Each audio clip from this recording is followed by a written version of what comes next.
Welcome everyone to Clash of the Rams, the official sports talk show here at Suffolk University. My name is Jared Doherty and I am your host for today. In studio we have Eric Russo and Davison Perez. Cool. Alright, so it's opening day around the league.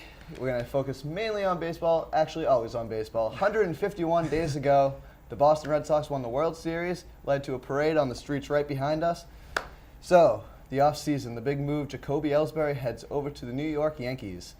So, that opened up a gap between Grady Sizemore and Jackie Bradley Jr. So obviously Grady Sizemore was given the opening day starter. What are your thoughts of this? I mean, this was the great debate all spring long. Who was going to be in center field? Was it going to be the veteran Grady Sizemore coming back, or was it going to be Jackie Bradley Jr.? I have no problem with Grady Sizemore being the starting center fielder on this team. They brought him in to play if he was healthy. If they could hit on this guy, that was going to be, a bonus. He played great during spring training. He looks healthy. He looks like he's ready to play again. Jackie Bradley Jr., unfortunately, hasn't proven that he can play at the major league level yet. He's proven it at the minor league level. He's shown that he has great talent. He's a great fielder. But at the plate, he's just not ready. He's not ready. This gives him a little more time to develop. Now he's going to be at the major league level playing. Today, Shane Victorino goes on the DL. So things have a way of working themselves out. They're both on the roster now, but Sizemore, I think he deserves the spot. If he's healthy, he can provide a bonus and be maybe a shade of the player that he was back in Cleveland back in the day. Yeah, for sure. I totally agree with everything Eric's saying. And what I really enjoy the most is how the Red Sox handled it. They gave Jackie Bradley Jr. and Grady Sizemore both a fair shot. They gave them the spring training where they could show off their skills, and Grady Sizemore came out on top, and that was it. Grady Sizemore got elevated to the next level, got the start. Jackie Bradley Jr., while he's on the team because of Shane Victorino, he just wasn't ready. He wasn't ready to take that next step. So I'm really fond of how the Red Sox handled that whole situation. See, the whole debate going on was, do you choose Jackie Bradley Jr. or do you choose Grady Sizemore?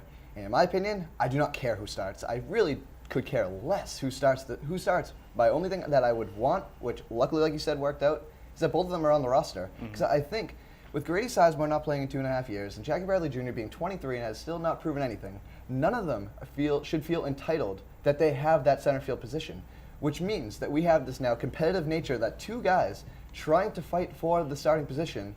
If we had that going on the whole year, because I don't think that either guy can last the entire 162 season. I don't think any of them, both of them will not play 150 games by themselves in the whole season. So I think it's only a great thing that Grady Sizemore ended up being a gift. Because this way you have the competitive nature. You don't need to choose between one of them. Just have both of them. And so I'm glad that Jackie Bradley Jr. is now on the roster because of Shane Victorino going to the DL. But when Victorino comes back, are they going to put him back there? So what do you guys think of that?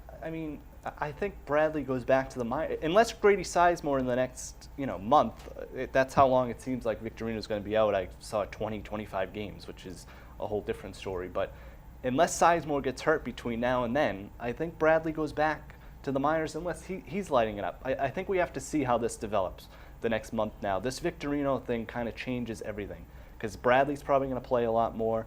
If he's still struggling at the plate like he did last year, then he goes back to the minors. It's as simple as that. If he's playing well and Sizemore is hurt, then I think you see maybe he stays. I mean, it depends on what happens now with this Victorino thing. But the people who are saying that Jackie Bradley's getting screwed by this, that they're bringing Sizemore in and it's screwing Bradley out of a job, Bradley never had the job.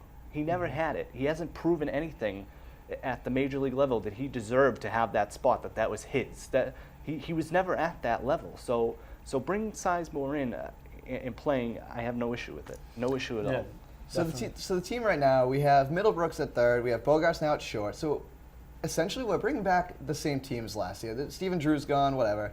Ellsbury gone. So we're essentially bringing back a very relatively similar teams last year, and then they won the World Series. But like we said before the show, we were saying they don't feel like that they're the top dog in the entire league. So let me ask you guys a question. Let's do an over-under right now. For the Boston Red Sox, they will win 89 games this season. What's your over-under? Do you think they will win more or less? And what do you think? And give me a reason why. I think they're going to win more, and it's just for the reasons that you said. They brought back the core guys, but with an added bonus, they actually improved their bullpen. And I think that was huge for them. They added Edward Mujica to the team, a very young, willing prospect to put them up to the next level. And I think with that bolstered up bullpen now, I think that they are going to still be a force, even though it feels like everybody's just giving it to the Rays and to the new Yankees now with the star power that they've gotten. So I think even though people are writing them off, I think they're still going to have a good season. I'm going over too. I think they'll be around 93 wins. But I want to preface that by saying that this is not going to be all roses like it was last year. Last year was perfect. Dan Shaughnessy wrote it today in the Globe that last year was perfect. Nothing went wrong, and it was true. Literally, nothing went wrong. Everything went right. They hit on, even when things went a little wrong with the closer situation, they hit and have their best closer in years in Koji Uehara. So I don't think things are going to be that great this year, but they're still going to be good. I still think they're the favorite to win the AL East. They have the same team. They have the same team. They're not going to just fall off the table, but they're not going to be as good as they were last year. 2 reasons why I might pick under. 1, I think this is the year where you're going to realize there's been a lot of talk. I'm very happy that there's finally talk about this. I was saying this during the season, that all these great guys, the great chemistry, competitive guys, I think this will be finally the time that that all got lost in the shuffle. Let me explain. Johnny Gomes, that guy is annoying. If he can go into a team and turn them into a winning club and he's the hero, then why has he been on 5 different teams? Why doesn't he just stick with one? And then there we go, David Ortiz. David Ortiz, every fan loves him, but in the clubhouse he's annoying to every media guy. He always pulls up this hissy fit. He already did it this year. He already got his contract. Good for you. But then we still have John Lackey, who I think this got lost in the shuffle of them winning. John Lackey is still the guy who divorced his wife after she was battling cancer. He's still that guy. And so I just think that this team is still full of misfits.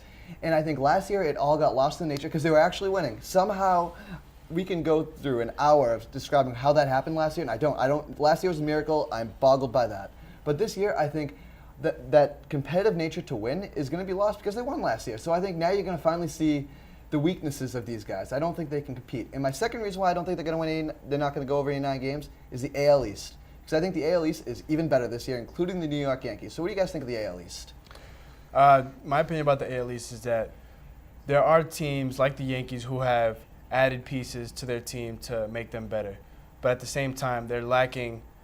They're not proven. I feel like the Yankees starting pitching, for example, they have Michael Pineda, who's coming off of a year-long injury. They have CeCe Sabathia, who had a terrible season last year, even though he is skinnier, like we talked about before the show, that he's in better shape and everything. They have Tanaka, who just came over from Japan, but they're not proven yet. They haven't been able to work together as a team. And yeah, they had a decent spring training, but I don't. It's one thing in spring training, and the next thing is actually translating that into the next level. So I think, all in all, I think the Red Sox kind of have an elevated status in the AL East. The AL East is the best division in baseball. It's not even close. The Red Sox are defending world champions. Tampa Bay is going to be there. Their starting pitching is great. It's young. It's talented. The Yankees made all these offseason moves like Davison talked about. They're going to be back in it this year. It's Derek Jeter's final year. There's all kinds of, party atmosphere in New York to send them off the right way. So they'll be much better. Toronto's not a bad team. They have a solid roster of guys. They were supposed to be the favorite last year. They were terrible. They choked, so they're there. In Baltimore, who the Red Sox are playing today on opening day, we just saw their roster before the game, and it's like, wow, what a solid roster of great young middle-of-the-order talent. Great pitching. Chris Tillman on the hill today, their ace. Nick Markakis, Adam Jones, all these guys.